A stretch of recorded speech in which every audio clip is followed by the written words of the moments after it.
నీ శరీరంతో నాకు పని లేదు, నీ మనసు బాగుంటే చాలు, నీ మనసే నాకు కావాలి అని ఏ అబ్బాయిలు మాట్లాడకండి. అలా మాట్లాడే వాళ్ళని చాలా పిచ్చి ఫ్లవర్స్ లాగా అమ్మాయిలు చూస్తారు. RX 100 మూవీలో జరిగిన సేమ్ సిచ్యువేషన్ హైదరాబాద్ రామంతపూర్లో జరిగింది. 8 సంవత్సరాలు ప్రేమించుకున్నారు అని ఫుల్గా వాడుకొని చివరాఖరికి వదిలేసింది. నా భార్య అని బంధువులందరికీ పరిచయం చేసుకుని తల్లితో కూడా ఫైట్ చేసి సింగిల్ మదర్. ఎంతో ప్రేమించిన ఆ అబ్బాయి దాన్ని తట్టుకోలేక సూసైడ్ చేసుకున్నాడు. అసలు ఆడపిల్లల్ని ఎలా పెంచుతున్నారండి తల్లిదండ్రులు?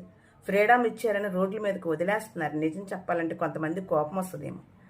అన్నిసార్లు వాళ్ళ ఇంటి చుట్టూ తిరిగి అప్పటికి మైనరే, మేజర్ కూడా కాదు. ఆ ఏజ్ పిల్ల ఎక్కడ తిరుగుతుంది ఏంటి వీళ్ళకేం పట్టించుకోరు. ఎవరి మీదన్నా కేసులు పెట్టాలి అంటే ముందు వరుసలో ఉంటారు.